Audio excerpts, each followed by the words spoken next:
Hi, this is Kevin. Welcome to Radio Louisiana. Right now we're here with, what's your name again? No, their name is actually the Nameless.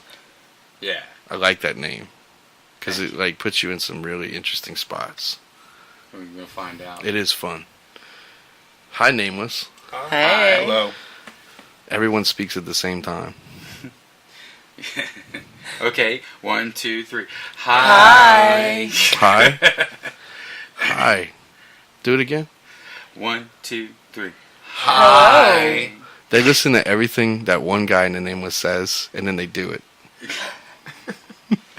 That's pretty much. That's pretty much how it goes. How it goes. This is fucking. Some people are lucky, you know. Yeah. Well, what are y'all here to talk about today? I know they're playing a really cool show in Lafayette, Louisiana this Saturday. Yeah, we're excited about. Well, it's Friday actually. This Friday, the 23rd. This Friday? Press. See, the 23rd is Friday, not Saturday. Yeah, with Layden and the Lion, who are locals that have moved to Florida, and then they've come back to do a show during the holidays, and then the Ataris. Tell me about the Ataris.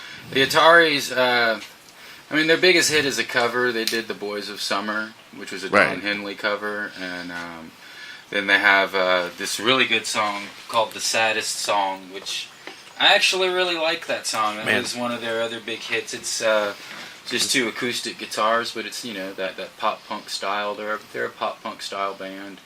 And do you know any lyrics to that song? The Saddest Song, I mean, it's what I can remember of it. He's basically talking about how he's not able to be there with his kid right now. Okay. But that he's coming. He'll be there soon. Because you know who Morphine is? Yeah. Okay, they sing they have a song called The Saddest Song. Yeah. And then they have a song called Happy too. I think they have the happiest song as well. And that's actually a really good song by Morphine. Yeah, I like Morphine. Some good stuff. Slide bass, bari sax, drums. Yeah, they were like one of my favorites. Yeah. Ever. They really still kind of are. I'm actually considering purchasing his bass Recreation. They told me they'd make me one for $600. Be cool. Yeah, and it really is neat. I mean, I'd love to open for Morphine, but now they're not Morphine anymore. I mean, the lead singer died on stage, right? He did. I think it was in 1990. I think it was 1998. Something like that. Now they're like the Morphine Orchestra. And man. It's not as cool as just, you know, a bass, a sax, and drums. I mean, well, they're playing like they'll play with different lead singers. Like I know that the lead singer Primus will jump in there and play some. It's kind of like turned into a bunch of musicians that like Morphine doing the lead. Yeah. Yeah. You know. But well, that'd be cool. What I saw just looked like it didn't even look like it was any of the guys from Morphine. No, the two guys that are still in it, they'll go around and like they'll go in Austin and they'll, you know, Les Claypool will sing, and like, it's just different. Yeah, you know. But the guy's name that plays sax is Dana Cawley. Yeah, they're pretty damn cool. But no, I'm sorry. You get me talking about morphine and burgers all day. For real, like, tell me about this band, because y'all were in more than one band. How did this name come about, and how did the band get formed? Well, I'm Jim, and I'm the Nameless frontman. I portray the Nameless frontman in the Nameless, and I met Laura, who portrays the Nameless bass player. We were in a group called Holy Ghost People, which was actually pretty good. Oh yeah, you liked it? I really did like it, actually. I had some fun in Holy Ghost People. I remember making a video of y'all doing that at the station, like probably about two and a half years ago. Yeah, that was the Black Joe Lewis show. Yeah. Yeah. The night the lights went out in Broussard. Yeah. That's it. Yeah. That was fun. That was a good show. But we met in that band, and I mean, while that band was still kicking, I told her, I was like, look, I have this concept. I wanted to start an all-girl band, but it was, you know, I was going to be in it too, you know, so I was going to be this dude with like a female bass player, a female drummer, and a female guitar player, and we were going to call ourselves the V-Neck Vandals, and we were going to wear V-necks, and it was just going to be garage rocky, trying to do the garage rocky thing, and so while Holy Ghost People was still cooking and kind of starting to slow down a little, we started looking into it. But man, every girl that was within our reach just like plays guitar like Joni Mitchell, or like they had a drum set but they really didn't like have any rhythm or anything. And I'm not hating on the girls. I'm not laughing at that. I'm just thinking about y'all with Joni Mitchell. Well, yes, I mean, just like every girl you met was like finger picking slowly, it's just like, nah, I want a girl that's gonna rock it, Yeah. And we really couldn't find anybody, and so I said, look, the only female musicians that are available either are not up to, where I want to be as far as rock factor, or I mean, they're professional musicians that we're going to have to pay. I was like, maybe we should just see if we can find some dudes so that the music will get started. And she just looked at me like, yeah, I really don't want to be in a band with a bunch of girls anyway. It was kind of what she looked like. Well, sometimes I'd try to, recruit some girls, and I kind of got the same response. Like, well, they didn't want to be in a band with me as another girl. So, yeah. Are you serious? It's kind of a stigma sometimes. It's kind of a girl thing, huh? It's a girl thing. Yeah. And I mean, that's. I'm open to it. I mean, I guess, but not anymore. This is perfect. Yeah, this is What a where bunch- it's This is at. right where I want to be. What a bunch of bitches. Yeah. No, I'm just joking. But we ended up trying out different drummers from different bands that were excited about it, and every once in a while I'd run into Brandon, who portrays the Nameless drummer, and I'd talk to him about, we tried this drummer out, and he'd be like, yeah, well, maybe if you find this and that. And then one night, me and Laura and Brandon are all standing outside of Hefe's, and I'm talking about this one drummer, and he's talking about how he wasn't able to get this one thing that I was trying to do. And Brandon says, I could do that. And I was like, no, I think I had said, I'm looking for a drummer who would just, just play this part. Just play it for me. Don't worry about, doing any of this flash and dash stuff, or just hold this rhythm down, so we can build the song on top of it. And Brandon was like, I would do that. And I was like, yeah, well, I wish you had time. He said, I do have time. You just never ask me if I want to be a part of it. You talk to me about it all the time, but you never ask me if I want to be a part of it. And I'm like, well, I thought you were too busy. And he's like, no, I'm not busy. I'm like, well, what are you doing on Sunday mornings at 10 o'clock? I can come do that. And we were working with another drummer at the time, and I turned to Laura and I said, I want Brandon much more than I want this other guy. Like, let's politely tell him it's not working out. And then That was an easy breakup. Yeah, it was. It was one of the easiest breakups I've ever had. And then we went forward from there. We just started rocking. And well, y'all sound pretty damn good. well, thank you. You do. I mean, and if you've never seen this band, if if you're wondering what the Nameless actually is like live, I mean, a lot of freaking energy, man.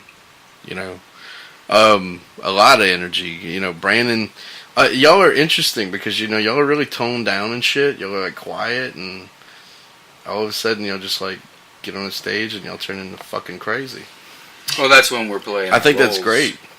I'd say a lot of that comes from Jim, and But y'all feed off his energy? yeah, we definitely do. He definitely coming from kind of like an established school band mindset.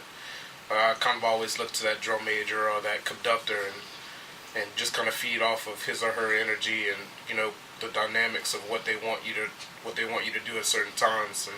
And I think Jim, when he's playing the Nameless frontman, does a good job at letting the rest of the band know what we should be doing at certain times, and we all just, as our Nameless counterparts, do that.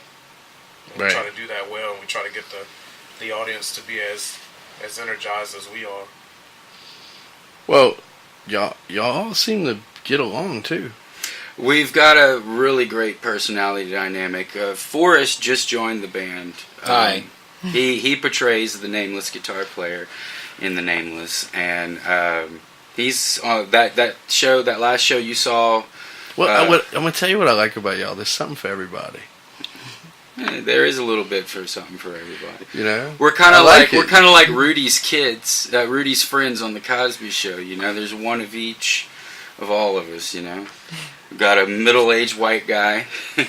We've got a young, a young woman. We've got a bald white guy. I mean, and we got a black drummer. You know, so I mean, yeah, we're yeah. But it's okay. He's got the long beard. He's got the short beard. You know? Got some ginger. Yeah. Oh yeah. Gotta sprinkle a little bit of the daywalker on. You know, she's got a little long sleeve deal going on today with a little pink hat, but like, when she's playing, she's got some leather on. Yeah, well, we try. Like, I like coordinating your colors. I like trying to look like a unit when you're a band. You know, Black is always easy. It's a shame that like bands like Green Day lock down the whole shirt and tie thing and all that kind of stuff. So if you do it, people might be like, oh, they're trying to do that. But I like that looking like a unit thing. Which going back to Brandon's, that goes back to being in marching band and stuff. And being one unit. What time does y'all show start Friday night? The show starts early because the Ataris want to be on the stage by 10 o'clock. So the doors open at 7 and we start at 8 o'clock on the nose. No BS. Yes. 8 p.m. No BS. I'm not trying to trick you into getting there early. If you get there at 8:30, you're going to miss us completely.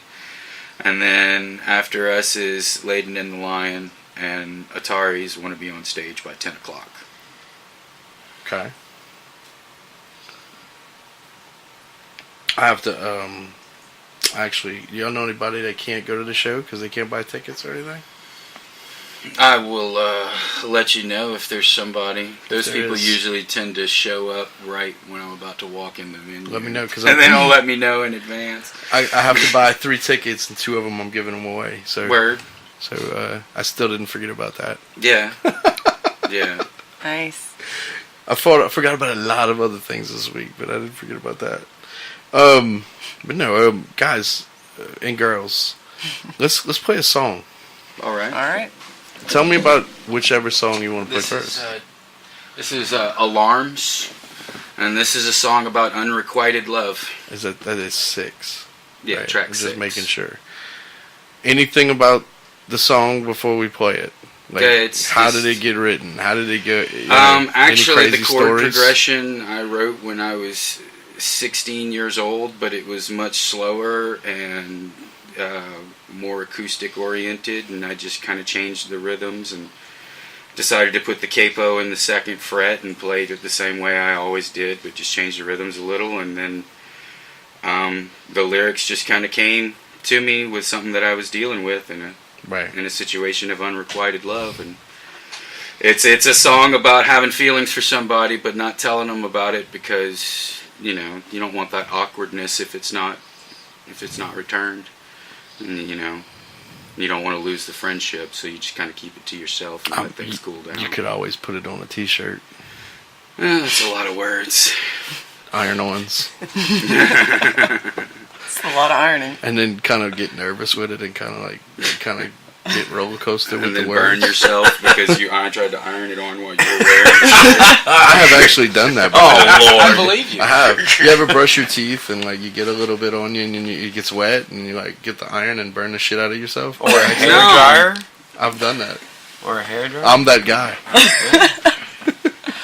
Thanks for the tip. Don't do that. And then you just so happen to get lucky that night and the girl's like, what the hell is that triangle on your chest?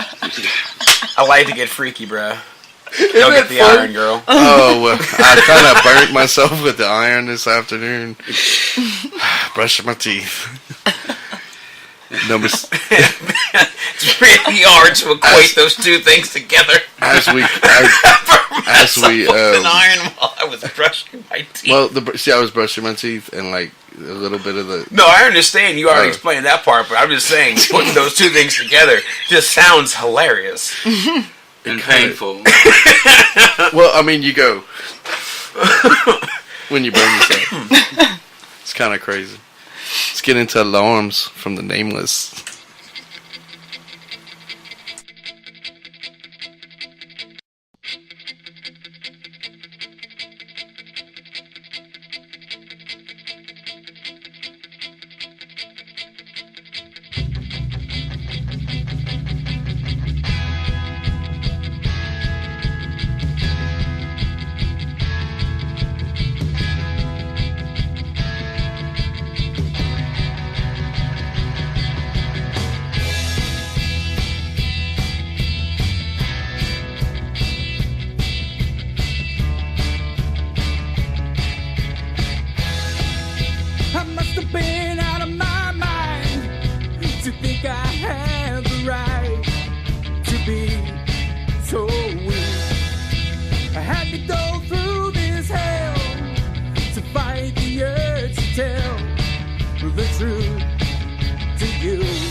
won't ever let you down, and you don't get to know how I feel. And if we fade away, my heart will find some peace and calm. But you can't be here setting off my alarms.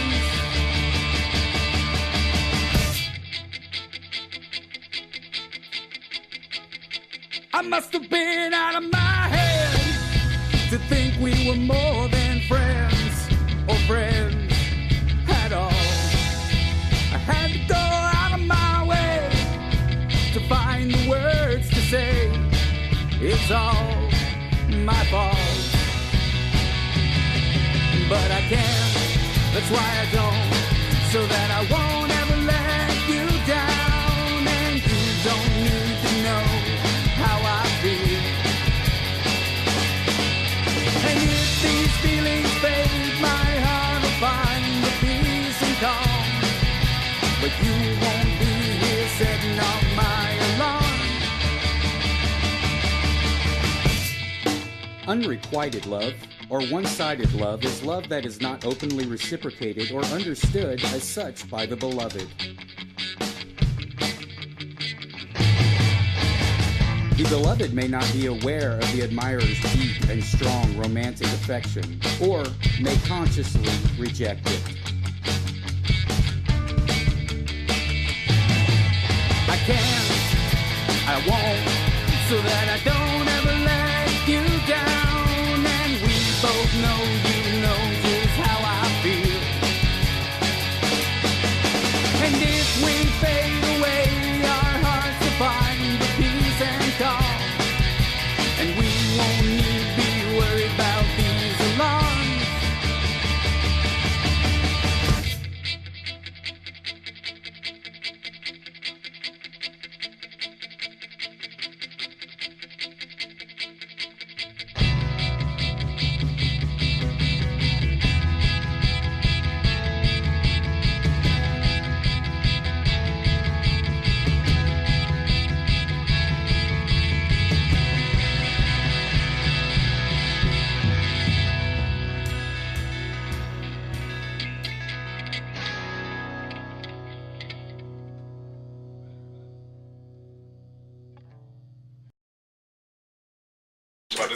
And we're back with the Nameless. Hey, how's it going? We were just talking about Ken Roberts. Secondary career. Ken Roberts. If you've never heard of Ken Roberts, get ready, because he's coming.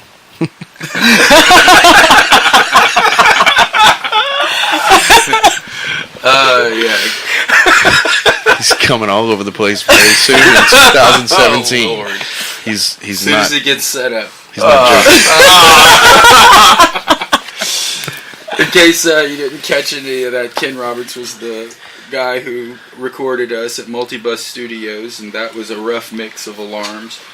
So that was an exclusive. Like, no one's ever going to hear that version of that song again. Next time you hear that song, it'll be all polished up. Forrest will be on it. Forrest, it was recorded before Forrest was in the band. Mm-hmm. And Forrest and I will be going back into the studio next month for him to put his thing down on it. His thing down. Yeah, get down on it. Slap that thing on it. Yeah. With Ken Roberts. with Ken Roberts at Multibus Welcome Studios. to Ken Roberts Studios. Yeah. And Multibus Studios just relocated, so after they're finished setting themselves back up, we'll be back. Welcome to Ken Roberts Studios. And then, at Multibus. Welcome to Ken Roberts Studios. I think that would be like, yeah. I'm trying to imagine the plot. Like, come up in a recording studio. Lay down some guitar tracks. Yeah. Few vocals. I'm never gonna make Maybe it in this beats. business. Oh yes, you will. I've got a mix for you. Yeah. We're gonna mix it, level it out, balance it. lay down some tracks. Have you ever heard of panning effects? We're going to do some layers. We're going to loop. It's gonna be like a parfait. Of course it had to go there. It did. And it couldn't, you know. It wouldn't be a gathering of us This if is it the didn't most go there. Wonderful interview. Have you ever heard of drumsticks? I'm Ken. How you doing? All right, well, let's get back to the show. No, we kind of like went off in somewhere. In silliness. What do y'all think about that guitar? That's the guitar from Mitch Fest. I know. What do y'all think about it? It needs 5 more strings on it. Which Mitch Fest? Man, that's This the past one. that's the Oh. one string. Did we all sign it? Yeah, Yes. and I it, wasn't in town for that. it has one. Aqua Teen Hunger Force on I it. see that. And Kid Midi. It does, Hunger Force, boy. dude. I mean, I had to actually like explain to somebody the other night who the Moonanites were. That is not the easiest shit to do No, it's not. at all. Like I don't know if y'all ever done that. They're Tetris pieces that curse at you. Like word to the wise, if you know what Aqua Teen Hunger Force is, and you are on a date, Do not bring up the moon. if she don't know what it is, you don't need Leave it second date. Leave it alone. You don't want that kind of person. If you don't know what it is, go find. Just the question: do you know what Aqua Teen Hunger Force is? Yeah. Okay. Cool. We can go move and continue this. And then if she's Forward. cute, just tell her to call me because I don't watch Hunger Teen Hunger Force. I don't either, but I know what it is. I never really got into it that much, but like it was one of those It was things so that was good. fun to have on the. I didn't watch Car- it either. I was too busy watching good shows. Oh my god. It was fun to watch at 3 o'clock in Lay the down the morning when gauntlet. your thoughts get a little bit expanded. Meatwad could sneak up on you if you weren't really paying attention to them. It's clear I'm saying something stupid, man. You know, and That's so that's a You quite- been missing Charlie Milk and don't put in the sippy cup. I'm an adult, not deserving adult gloves. Dude, you do pretty good freaking. That's pretty good shit. guys. Dude, hey, can you like come do a live and local episode? Like with like I can get some meatballs from Bisbanos and like,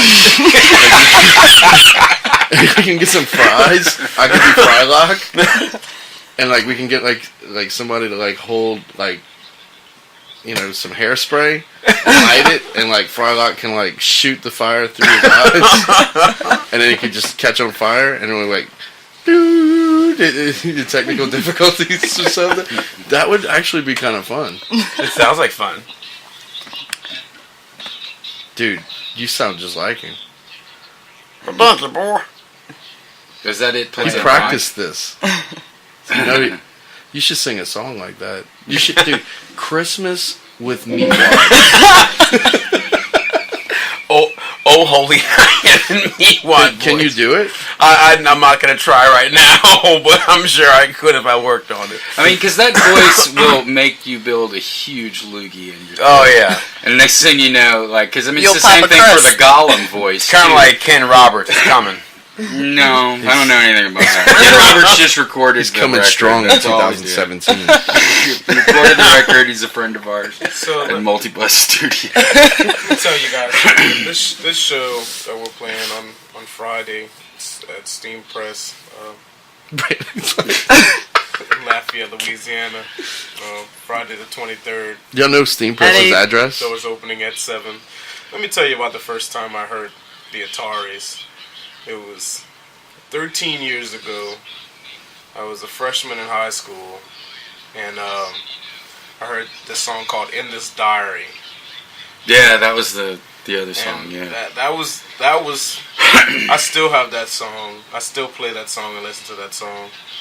So like, that song means a lot to me. I'm remembering lyrics in my head, and I think it's about just being a kid and messing up and living life, and it's him as an adult writing back about what the things they used to do when they were kids, Mm-hmm. And so like 13 years later, as a father and working a job every day at 9 to 5 and just kind of reflecting on that song and where I was 13 years ago versus now, and then being able to play in the Nameless and open up for these guys that I've been listening to for 13 years. It's pretty damn awesome. So I think so too. I really look forward to this show. You know, really look forward to It's really going to be my Christmas. Yeah, That show. Awesome. I'm actually more excited about that than Christmas. I am too. Yeah. It's going to be a good night. I think everybody's going to be ready to roll with it because, I mean, anybody who normally does have to work on a Friday, hopefully they're going to be getting off, or they're going to have that, that 4-day weekend thing, and so everybody's going to be raring to go. I'm hoping like all the people who come in from out of town that, want to go and check out what the new places are to go out. We'll go check out the Steam Press on Jefferson Street, Downtown Lafayette. I like the place a lot, man. I like it's the Steam cool Press. venue, man. There's really good food and the food is great. Drinks there, so I mean you can really do everything there. It's not one of these places where you're hungry, you gotta leave to go get a good bite to eat. No, they have it all there, man. It's kind of like that boat you hang out at in the ocean, like that you don't ever have to leave. It's like a cruise ship in downtown Lafayette. That boat in the ocean. Yeah. I was with you when you said cruise ship. Before that, wait, do you know about something I don't? I want to go. It's like a cruise ship in downtown Lafayette, Steam Press Coffee Cafe. Yeah. They just don't play Copacabana. We could. Actually, this friend of mine that I keep inviting to come watch us play shows there and see other bands play shows there. She calls this, she's going to listen to this interview, and she's going to be embarrassed when I call her out that she actually called it Steamboat every time. Steamboat? Steamboat. Every time. Oh, you playing a show at Steamboat this Friday? Does she think we're playing at that seafood place in Lake Charles? Steamboat Charlie's? I have no idea what she thinks. Because that would be badass. Hey, if they have issues with money, Steamboat Coffee Cafe. Yeah, no. You can just swap that name. She puts that much thought into it, but yeah, Katie, this is about you. And everybody, her name is Katie, and she can never get the name of the place right. So Hi, Katie. Hi, Katie. Is it Katie or Katy? No, the first one, the correct one. Okay, I think that's the better Katie's. IEs. They're more wholesome. No offense to the KATYs out there. We love you too. I don't know. I've met some. No, I'm just... So that's why we don't worry about names, man. Yeah, there's so much in a name. You got Ann with an E, Ann no N, Sarah with an H, Sarah no H. It's different types of people. And we did an interview with Layden in the Line 2 weeks ago. Yeah. And we started talking about the show a little bit. Yeah. That's about a passionate dude too. Mm-hmm. I mean, you can tell from his performance. Yeah, but just in general too. Yeah. I mean, it exudes from his performance. Yeah, I played a lot of shows with him, and we've traveled a couple states together, playing in some bands and whatnot. And he's just a really caring guy, Yeah. It's just one because Project Kitchen Band toured with them, right? Right. Yeah, went on a little mini weekend run, but I have to say this. He's a caring dude. He's a loving dude, but he looks like he can kick some ass too. Yeah, yeah. But Seth, if you're listening, I just want to let everyone who is listening and that meets you, he probably can't kick anyone's ass. He's just a big teddy bear. Oh no! I'm if he gets mad enough, he would run away. You think? I'm pretty sure. Oh no! Once you travel with somebody, you oh yeah. Well, you do know. The first time I ever saw Layden and the Lion, there was a part in their set where it wasn't really the full band; it was just Seth playing, and then you could listen, and you knew that song was for his child. Right. And that's when I knew he was probably a big old softie. Oh, he is. He's a big softie. It definitely. Yeah, I said this in the interview last time. I mean, he and I have only met 4 times, but we talk all the time. And he has a child with autism, and I have a child with autism. We bonded. We did one show together, and we got to talk for a little while. And at the end of the night, I told him, "It was like, if you're ever just dealing with it, and you need to call me and just scream at somebody, I'll let you scream at me. Whatever you need, I'm here." And he said, "You too." And we're friends, and I'm real proud of him because he's 10 years younger than me, and he's figured out where his support systems are to try and climb the ladder to success, and he's going for it. I'm a little jealous. I wish I could have had the focus and the energy to apply myself that he did when I was his age. And they're really going for it, and I really like the music. I mean, it's a pleasure for me that I actually know the dude, because he wrote 2 songs that actually really mean something to me. You know, the song "I'm Not Leaving." I mean, I don't know what it's about for him. I don't know if it's about, you know, a relationship, if it's about his child, but, you know, it's one of the things that me and my child, you know, I think about my child and how, you know, even though I'm a single dad and I have to work hard at it and it's tough and sometimes I wish I wasn't alone, but I'm not going anywhere. I'm going to be here. And that song's kind of a theme song for those feelings. And he has another song off that first album called Just Stay Gold, which, like I said, I don't know what he's written it about, but yeah, the killer janitor from Scooby-Doo's outside. The door's locked. But anyway, but no, Just Stay Gold is just about how someone, you know, made his life gold. You know, someone made his life some meaning. That could have been his wife, that could have been his child. For me, it's my child. And to have 2 songs that touch you like that, like songs do, and give you like that personal little theme song. And then I know the guy, and when I see him, he's going to shake my hand. We're going to pat each other on the back. You know, that's a privilege for me, especially, you know, if he gets somewhere.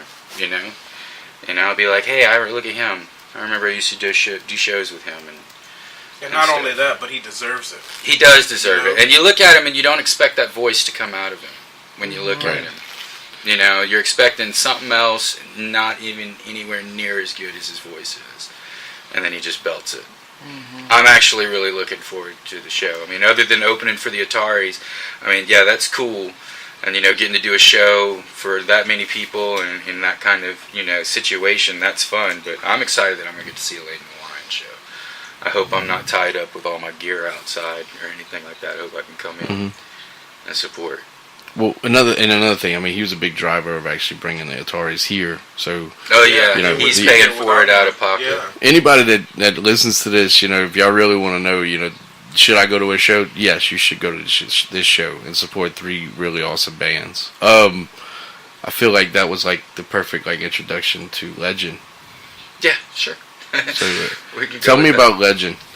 Legend is the story of 2 people who wanted to be together, but they couldn't do more than be together one night. That was what was best for both of them, you know. Nothing more to that. All of the songs that I've written in the Nameless are based off true stories. Some of them are mine, some of them are friends, you know. Some of them people I know, some people I don't know, but they're all true stories. And this one's about 2 people that wanted to be together, but she could never love as much as she had in the past, and so all they could do is just have that one night stand. And I think some of us have been there, but yeah, that's what it's about. It's the legend of her. Let's get into that. I want to hear this. Legend by the Nameless.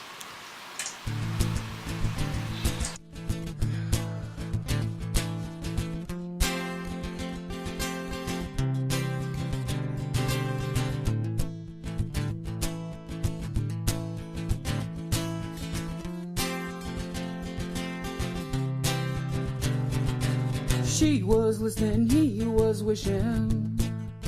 She caught him fishing at night. For a peck on the cheek, it was a catch and release, and she was wishing he was listening.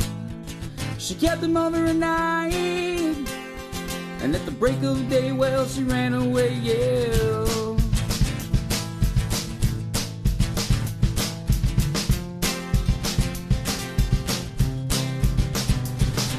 She was sinking and he was thinking that he could save her life. At the end of the day, she had nothing to say, and he was hoping that he could keep her for more than just one night. But sorry to say that it wasn't that way, yeah.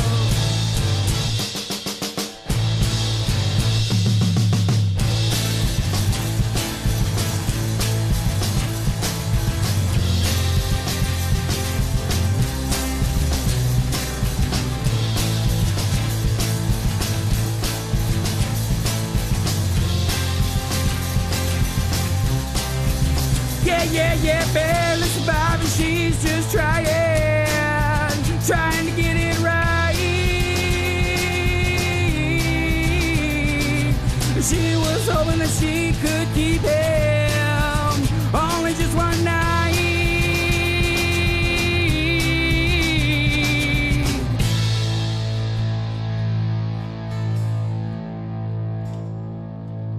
Because the only man she ever loved died right before her eyes.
And we're back with the Nameless. Nameless, how you doing? I'm doing good. It's a good song, man. We really like it. It's good. It's one of our favorites to play. It was one of my favorites to record.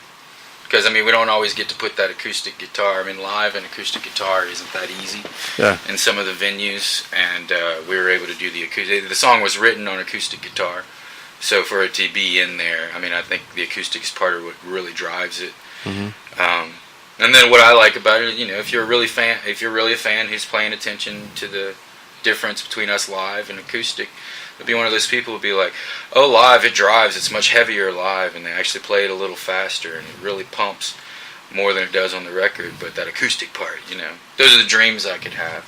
But that's another song that Forrest isn't on. At the end of that song, you know, I just did my little Johnny Cash / Rivers Cuomo version of soloing at the end of it, and I had fun with it for the most that I could, and I really enjoy that solo. But now that we've got Forrest, who really knows his way around his scales and the fretboard, you know, I'm looking forward to he and I going into the studio and him laying down his tracks.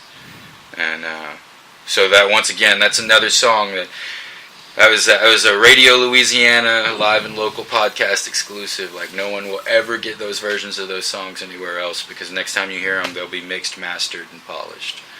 That's those two songs, Alarms and The Legend. They're raw. And baby, I like it raw. Oh, baby, I like it raw. That's for Mitch. That's for Mitch Briggs. If he's listening to this, that's going to be stuck in his head. That's old DB, dude. That's like old. It's going to be stuck in his head for like 2 weeks now, and he's going to hate me. Shimmy, shimmy, y'all, shimmy, yeah, shimmy, yeah. No, I know ODB pretty well. What else did? I'll never forget the time ODB cashed his welfare check. Cashed his welfare check with a limo. Yeah, I'll never forget him being on TRL. And somebody called in. It was a caller in on Total Request Live. Carson Daly's sitting there right next to him.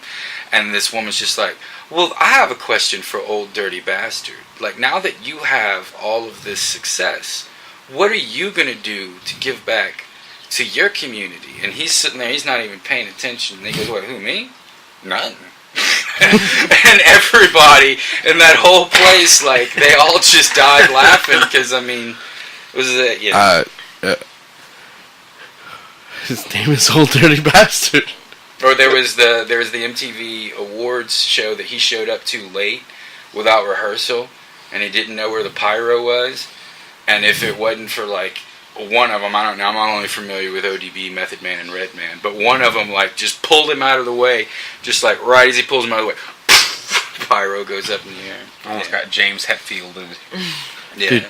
Did I ever tell you about the time that I took a picture of the Wu-Tang cloud I think didn't you post it? Yes. Yeah, Big W. I'm Wu-Tang serious. Cloud. No, I mean really. Like, I looked up in the sky, and it was a Wu-Tang cloud. I thought you meant a cloud at a Wu-Tang show. No, Which like, would not be that strange. I was That's like, definitely a thing. I literally was like, wow, no one's gonna believe this. It was like seeing a UFO. Like, it was a perfect Wu-Tang cloud, dude. I mean, how does that happen? How does that happen? I tell you, and Air pressure I'm and not wind. kidding. One day I was working, and halfway through my shift, and I was having a good day, and I looked up in the sky, and there was a cloud flipping me off. Like, it literally just looked like, and I was just like, well, fuck you too. And then I immediately started having a bad day. Like, it was like the world was just like, you're having too maybe good he of a was day trying to today. tell you were number Here one. you go. Fuck off. Have a bad day. Just because you're doing good. Dude, I'm gonna try to find the Wu-Tang cloud, just so I can like show you, because y'all won't believe that this is how serious this is, like how perfectly done it is. But like, no Photoshop, nothing, Wu-Tang cloud in the sky. I like Photoshop. If anybody would like me to crop and Photoshop anything into their pictures, you can send me a picture, because I just started to figure out how to do it.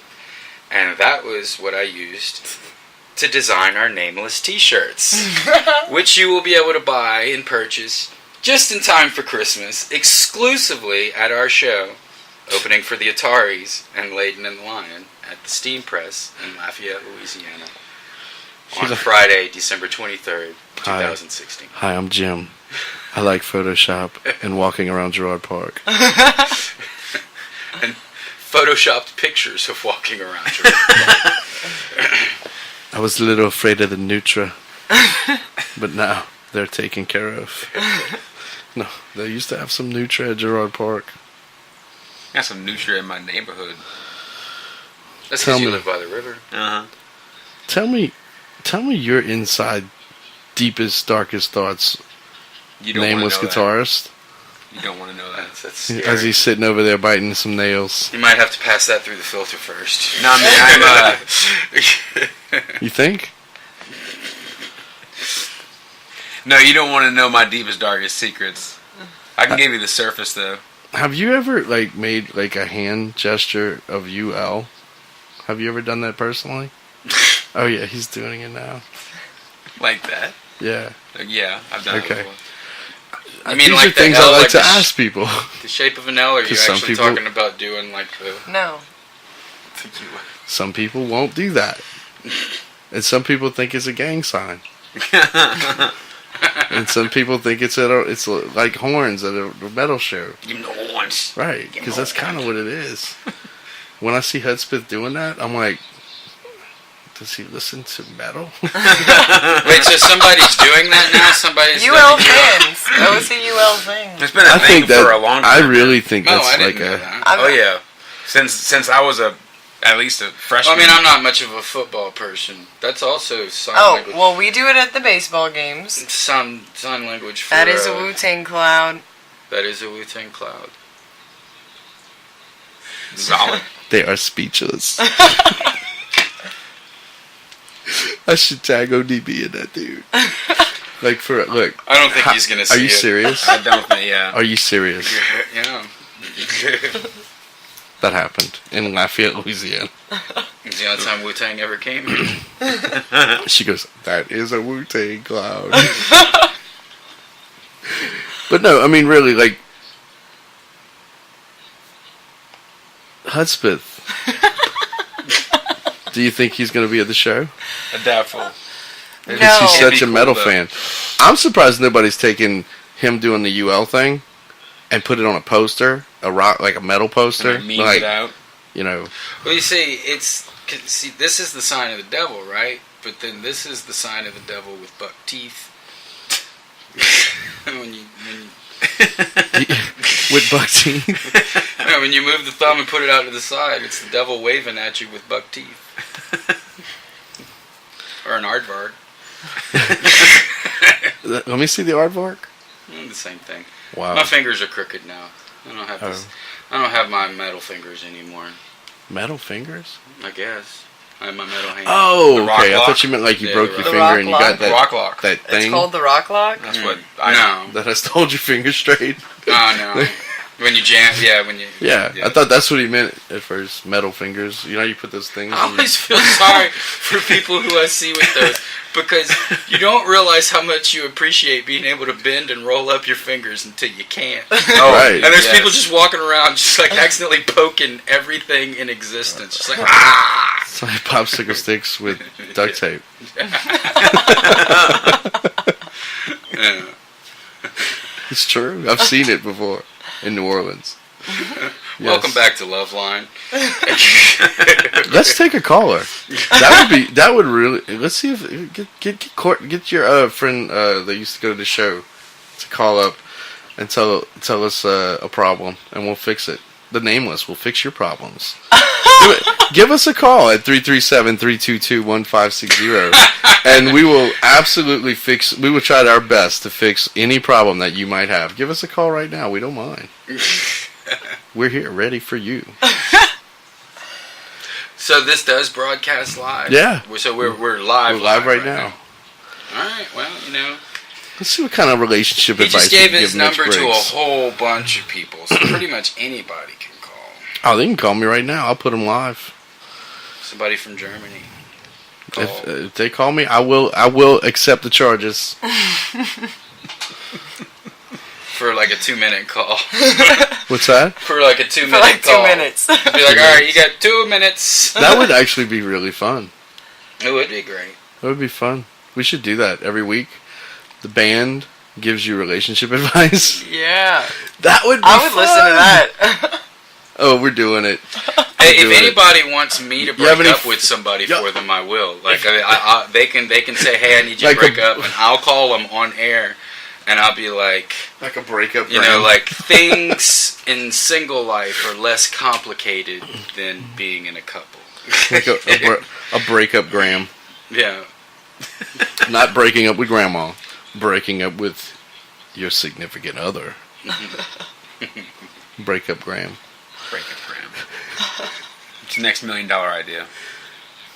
I think we're doing it. If you would like to sponsor Breakup Grams this week, please call us or message. Can you imagine? No. Can you imagine? Okay, like, call a friend up. So you're live on the air. We're going to give you that advice you've been looking for. Everybody I know is tied up. Other people might. They're literally tied up, too. They're They're doing- tied up with Coach Hudspeth. The Nameless frontman is gotta let him out. They're Yeah. They're tied up with Coach Hudspeth and his metal layer. Sorry, I couldn't pass that shit up. That was too funny. Okay, anything that y'all want to add about the show? Let me ask you something about your show. All right. Because last time I saw you live, we have a video on Live and Local of you literally of what kind of energy is going to take place this Friday night at the Steam Press Coffee Cafe. In fact, more so this time because we're going like light speed. And yeah, I think they were a little. Yeah, we only that was get your 30 first. That was minutes. your second show. Oh no, that was like maybe like our. This is Big 3. No. No, This will maybe be our like second show with Forrest, but we've Okay. definitely played. January 5 or 9th will 6 be times our by now. 1 Okay. year anniversary. Of Yeah, but live. y'all have played many times together. Oh yeah, I mean, y'all killed the shit out of that Iron Maiden thing, dude. we have a lot of fun with that. We Like, do. y'all really do. Yeah, if y'all don't know, they actually do a bluegrass tribute to Iron Maiden, and I'm gonna tell you that's something that like literally should be worldwide right now. we're thinking about it, baby steps. Yeah, Looking at it, there's options. especially your boy with the ukulele, like jamming his ass Oh, off. you mean the mandolin? Yeah, like Yeah. dude. He's gnarly. No sit down performance on that night. Yeah. This dude, I mean, he's coming at you like 150 miles an hour. Well, and then there's a difference. That show, we want everybody to be riled up and everything. But Illbilly Jim is is a different character portrayal from the Nameless frontman. Hillbilly Jim wants to have a good time, and he'll try and get you to hoot and holler with him. The Nameless frontman is going to put his guitar down, come out to the stage, offer you his hand, and pull you up to the front of the stage. Right. And say, please come up here. It's and a he rock does show. that too. Don't think he's not going to do it. You better come with some sneakers and shit, because he's going to make you walk up to the front of the stage and start clapping. Mm-hmm. Yeah. I don't want to say the Nameless has to clap. Might want to get some lotion for your hands. The show will have the clap. The show will have the clap, I promise. We're going to go, yes. Everybody gets the clap. Well, that guy Jim sure likes people to clap at his show.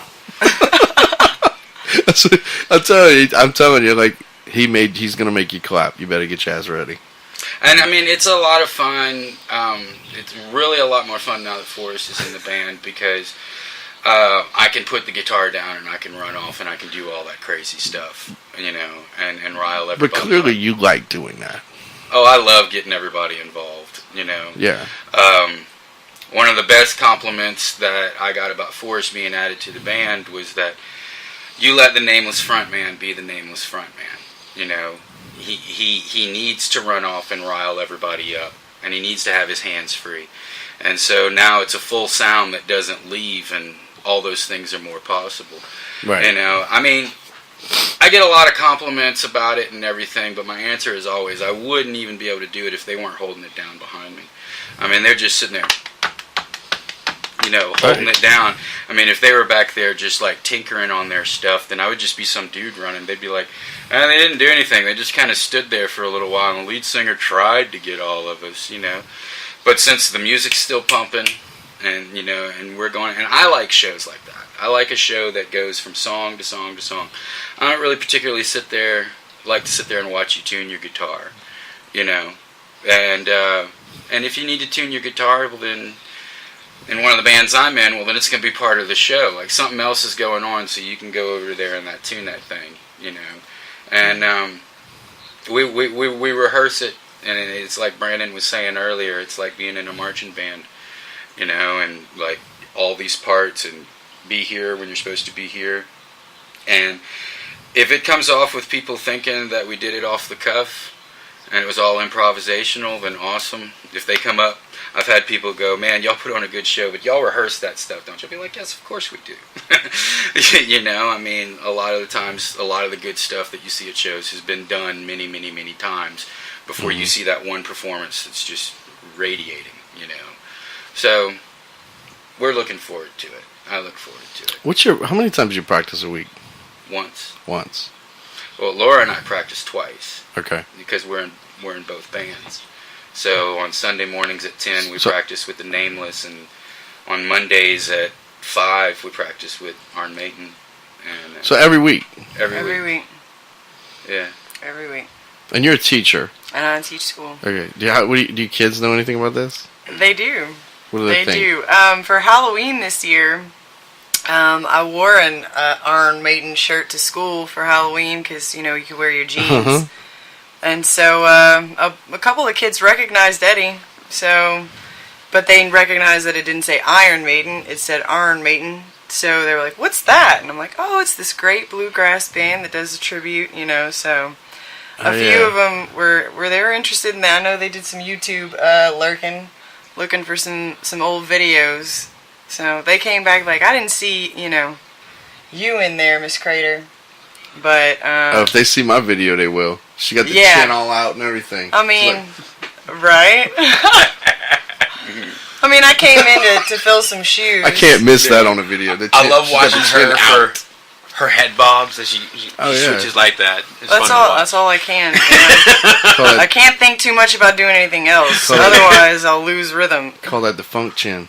That's right. Bootsy Collins. Right? But yeah, I mean, if there was more time in everybody's schedule, I mean, we've all got 9-to-5 jobs of one variety or the other. Mm-hmm.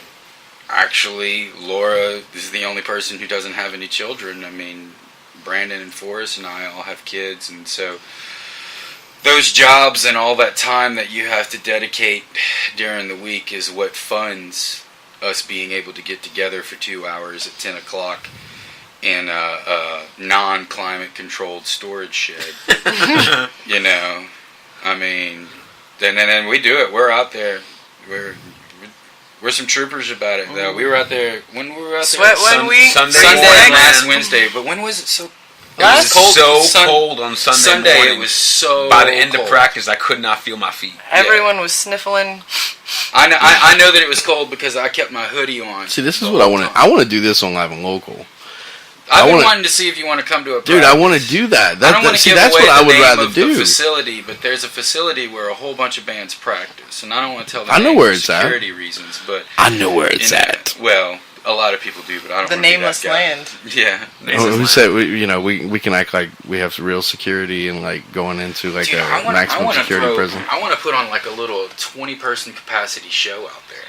Like just be like invite 20 people.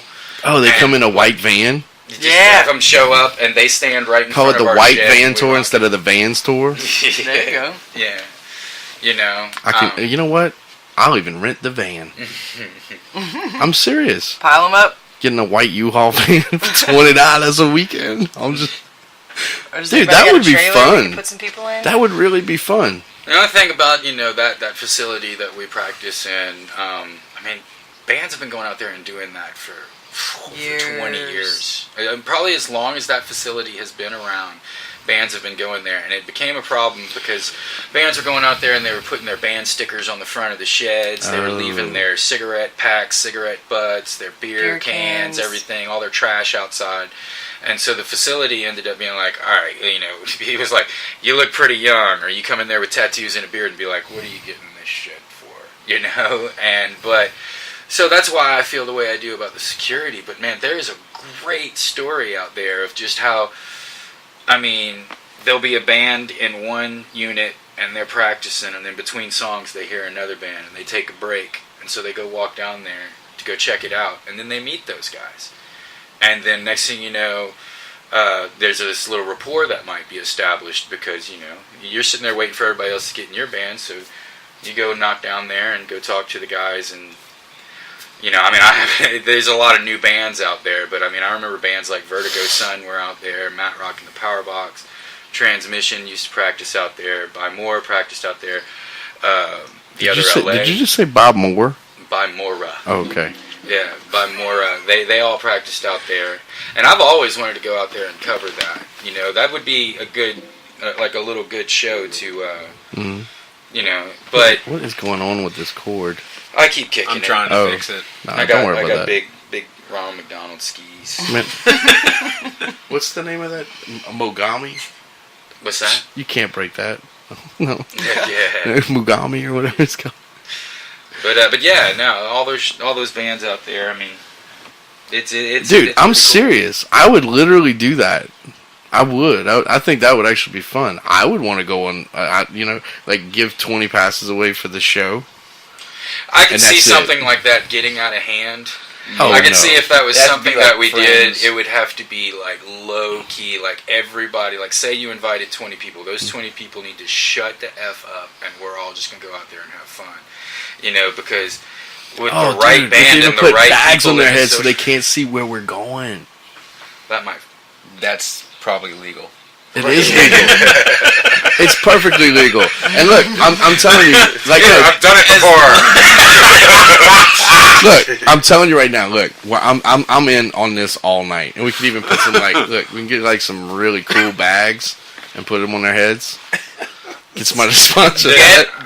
Get the signed audience. release from every. Oh yeah, person. we'll have a release from everyone. That's the number one thing, man. Get a signed. That'll be new Nameless merchandise. A Hey. bag to put over your head. Hey, With a smiley face with the eyes splotched out. it could be called the Nameless Show. I can see.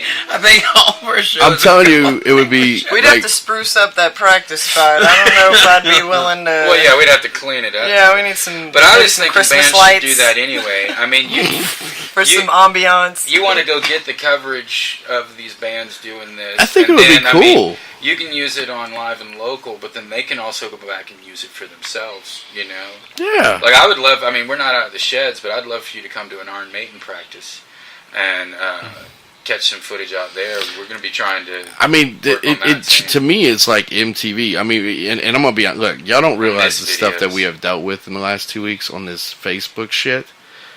This Facebook like fake news thing, like literally, like if it's a very weird situation. Y'all don't realize that what's going on with this, but like, you know, if you write an article and you put out as news media on Facebook, I mean, like literally, they will like look at your link, and like, I mean, it's really strange what I've seen. You're saying that the news media is reporting off of what people are posting on Facebook Yes.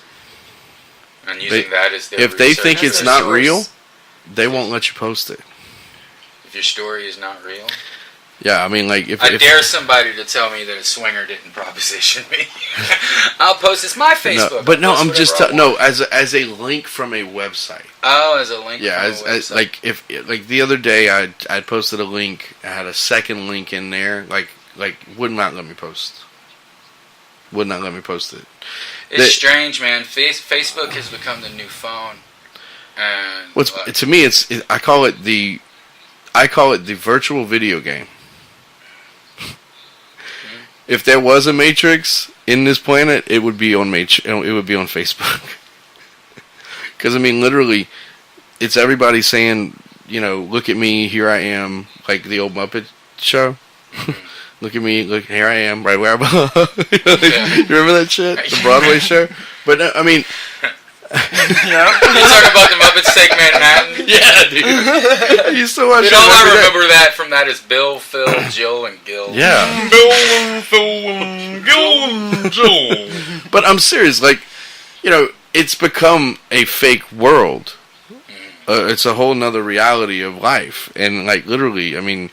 It's like this guy was talking about the other day. He said, you know, he was watching these girls doing selfies, and they were in a place, and his daughter looked at him, and he said, well, you know, she's going to probably say that it's girls' night out. And everybody that sees it's going to think it's girls' night out. And he's like, it really bothered me that it's really not girls' night out, but yet they just said it, so everybody believes it. And it's not real. So, I saw two girls taking a selfie at a cafe the other day, and you know how the flash lights up for like 2 seconds before it actually takes the picture. I was just sitting there watching, and they were like selfie after selfie after selfie, and I was just like, when is it gonna stop? Like, you know, how many selfies do you need to take at the moment? Right. And I just wanted to like right as the flash did its little cue, I just wanted to and scare the crap out of them so that they'd have classic oh shit faces in their selfie. When I saw cameras making a backwards flash, I was like, wow. Yeah. Serious. Technology, man. Backwards flash. It's crazy. Yeah. But no, I mean, whatever, but, you know, for anyone who has to take a selfie in the dark. I don't have the backwards flash on mine. There was something magical about the wind-up camera. And like getting it developed. Oh, back in the day? And then waiting to see. Yeah, right. Actually like how they all came out. That was a great experience, you know. I mean, you couldn't even get it done in an hour like you can at Walgreens now or whatever. Yeah. You know. Yeah. You'd wait your 2 days or 3 days to get your little camera developed or something. And then it's fun interesting, about that. once you put it on Facebook, a lot of them you just were delete duds. it and you don't even have it anymore. You know? Right. Yeah. Like, you take all these pictures and whatever your device is, as soon as you load it on Facebook, you're like, if I ever want it again, I can just go back to it. So then you delete it. You know. I still think, like, I mean, disposable camera to me is, like, still fun. It is fun. You know, it's fun. Like, it was It fun. really is. I mean, my first camera was the biggest piece of shit ever. Like, it was this big. And I'm gonna tell you, the first place I ever bought a camera, I was in French Quarter, and I walked up. You know how Canal Street has all these like shops with electronics? Yes. I was super drunk. I said, it would be cool if we had a camera right now, because I don't even know why. It just happened. And like literally, I think I was like maybe 26 years old. Because it was a novelty thing. This is how old this shit is. I still have it too. It still works. Remember Optimus? Yeah. Yeah. My first camera was a Optimus camera, silver, this big, no bigger than probably 4 or 5 inches, and I took like thousands of pictures with that camera. My first camera was, I don't remember like what millimeter, but it was the ones that were long, that came with it. It looked like a little tape reel. And with the like flash, the square flash? Your flash that you had to buy flashes, and you only had like 10 pictures that you could take with a flash because it had one little bulb. So it was this big, huge thing that would stick out the top like of it. stacked up on top of like another. you would buy your camera that way, but if you ever wanted a flash, you had to buy that and put it in there. That was my first camera. 4-H photography projects. And I had some fun with that. Yeah, I remember we were going through storage and I found this brown paper bag full of undeveloped film. Wow. And I've always wanted to take it, but then I don't know if any of that film's preserved. I mean, that shit hasn't been sitting in climate control or anything. A nipple. or Let's hope not. I didn't take all those pictures. Something crazy. Yeah. Or well, damn. Wow, I didn't realize that was going on. Yeah. Somebody's first time they ever smoked. You never know what they were smoking too. So well, that's the other thing about pictures now. I mean, you take a picture and then you can instantly reminisce. Right. Like you take a picture and you go, "Oh, I don't like that one. Let's do another one." You know, when you go and you get the roll, you didn't know if it was a good picture until it was developed. Yeah. Well, that was that's the magic. I think Courtney and I, that's my friend Courtney. That's what we're gonna do now. Is just take our pictures at the night and then the next day. Yeah. Reminisce the next day, but not like waste time for the perfect snap. Yeah. No, I mean, I guess fine. Oh. I think it's definitely changed a lot, pictures in general. But we talk about a lot of stuff today. Yeah. Well, I knew we would. But I mean, seriously, but no, I mean, really, because this is like a really weird subject for me because I remember. Okay, I remember when I bought a camera. I bought a camera because I thought that it would help me take better pictures than my little 4.5-inch camera that I had for over 2.5 years.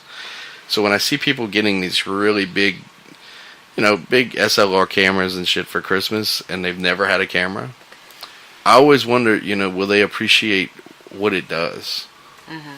Because when I go out with these cameras, or when we take pictures everywhere, I don't particularly think you need to have the biggest, baddest ass camera everywhere you go. Mm-hmm. Like yesterday, they had, there was a photographer. He had he had about 20 grand hanging on his shoulders at a children's function. I don't think we need, and I understand you go to different places, but you literally don't need that for a children's functions. It's railing off 60 shots of 5 kids. Right. They're not that quick. You don't really need all that. But so, to me, when a kid sees that, it scares them. And, when I bring a camera and a kid, the first thing a kid wants to do is grab the camera. Mm-hmm. And I'm like, okay, check it out. Because if they're not afraid, I think that's awesome. Because parents are afraid of the damn camera. So they don't touch it. But whenever I remember hearing something one day, like probably when I was like, I think it was 28. And this man said, video is stronger than photography. And I kind of just stopped for a second. I was waiting to see where he would go with that. And they asked him why. Why did he say that? And he said, well, film can make you cry. A photograph can't make you cry. And that's complete bullshit. I don't agree with that at all. So, like, literally, like, for me, every single time, if I don't take a picture for like a week, I do it on purpose so I can go back to listening to that dumbass say that comment, because I always like to remember that, because that's why I really ever bought an expensive camera. Because the thing that the guy doesn't understand is that you don't realize you're a photographer until someone comes up to you and says, can I have a picture of this person that you took a picture of, and you look at them and you go, well sure, I have that picture. What's wrong? And they say, well, they died yesterday. And they said, we don't have any pictures of them. And you think to yourself, okay, I remember, that the moments that I took those pictures, and you always say to yourself, well, okay. And I remember that person never wanted to be photographed. Mm-hmm. So this has happened to me at least 6 times already. So when I look at that, I remember that guy making that comment. And I always think to myself, he clearly has no idea what life is. Mm-hmm. Because every picture that you take, no matter what it is and no matter where it is, if you have 1,000 selfies and that person dies, those selfies are everything to somebody. Mm-hmm. Okay? It may not exactly be to that person at that time, but it always will be eventually. Mm-hmm. But it's true. Mm-hmm. That's the only reason I ever bought a camera, because when I was standing there looking at moments, I was like, nobody really is taking a picture of any of this. Even one picture is worth it, because you remember where you were in times where you have no idea, what you were even thinking, because you were drunk or something. Right. So it's true though, but it's really true. I mean, every picture has a tendency to make a person cry too. It doesn't have. It has the capability. I never did understand that. Yeah, it just depends on the person looking at it. Right. And what it reminds them of. Subject matter of the photo. But it really is true. I mean, it's weird to think about because of everything we see today. But I don't know. There's something about it. I really appreciate those slow down moments in life where you just kind of let one small moment sink in. Right. I love paintings. I love photography. It's difficult, and like we've been talking about Facebook and everything, and how everything just moves at light speed. And I'd love to not have Facebook, but that's where everybody congregates. Yeah. So that's where you kind of have to be to know what's going on. But I love those moments where you can kind of turn all that off and just enjoy a nice photograph. Right. Mm-hmm. It's almost, to me, it reminds me of a subway. It's almost like there's 1,000 people, looking at a timeline, and the timeline is the subway. Yeah, right. And you're basically just like throwing yourself into the subway. It's pretty much what it is. Right. Until one day, you can't get on the subway, and you have to look at the reason you wanted to get on it. It's really true. So everybody, bring your cameras. Yeah. To the steam press. Post your pictures to our Facebook. December 23rd, 2016. We need help with promo, so you take your pictures, you send them to us, we like them, we appreciate it. I'm bringing a camera that night, by the way. Yeah? Bringing the camera? Yeah. I broke my other one. Yeah. That's why I haven't brought it. It was broken pretty bad. Yeah. The whole interior came out. But I break one a year, and it was time. Word. Yeah, you only had a few days left. But I have my other one. Well, I'm just saying, if you break one every year, it's the 20th. Yeah, it happened. It happened November, I think it was November 29th. Time was ticking. But no. Friday night. Yeah. The Nameless. And look, Layden and the Lion. There might be some crazy stuff Atari. coming in the future, too, because I'm telling you, that van thing, I would so do that. Okay. I really would. Well, we're doing this show, and then we're pretty much taking the month of January off because we're going to try and finish up our EP. Mm-hmm.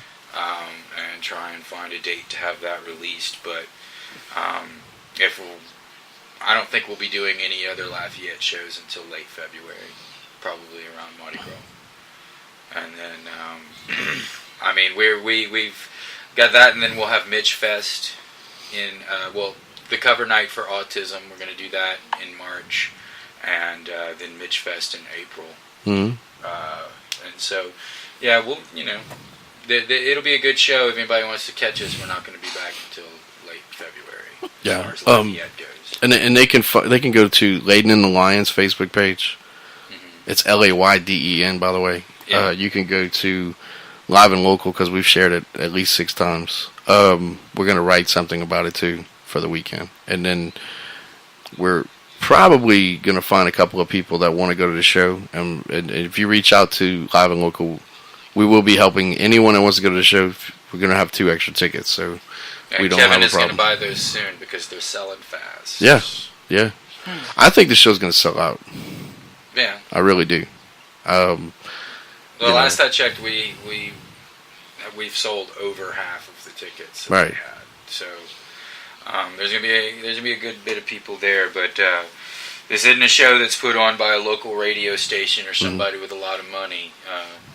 Layden and the Lion is paying for this, so for everybody to have a nice little special treat. So everybody come on out and the best thing to do is try and get your tickets in advance. Because if they don't have them at the door, then you ain't coming in. Then you can't come in. That's just that's how it's going to be. But other than that, we're looking forward to everybody be there. We're going to talk real loud, draw a crowd, and clap, and scream. Kick off Christmas. Kick off Christmas. It's pretty we're going much to play a couple Christmas tunes. Some like Nameless flair. Some like high intensity, like punkish Christmas metal. You know it, man. Face smash Christmas. Sure. Yeah. Hey, Christmas you know up your Nameless. That's what I've been practicing in my house. I mean, you need to send Hudspeth a ticket. see if he wants to show he's not a poser with this all day. He's gonna have to stop monitoring the people that are tied up. Bring it, Hudspeth. bring it to the show. Show you support live music. Go to the Nameless, Ataris, and Layden and the Lion show this Friday, starting at 8 sharp. Doors open at 7. Doors open at 7. Get yourself a drink. Get a little rowdy. Drink specials, food specials, coffee specials. Get your hands ready. Get your hands ready. They're gonna be clapping. Yeah. Get ready to come to the front of the stage too at 7:55.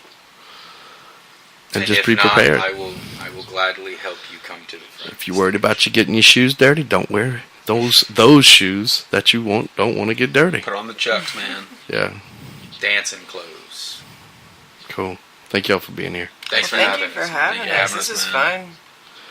We got a lot. We had some killer ADD moments. Oh, we every definitely time. did, man. Every time. They were all good though. Well, you're the captain of this ship. This is what happens when I don't have a watch on. I wouldn't watch my watch. But there's one right there on the computer screen. Yeah, but that one, you don't know if that shit's right. It's only synced to a satellite or something. Yeah, if I don't have a watch, we're gonna keep talking. But thank y'all for being here again. Thanks for having us. All right, bro. Anytime. And look, I'm telling y'all, if y'all want us, I'm telling y'all that could happen. That white van show. The white van party.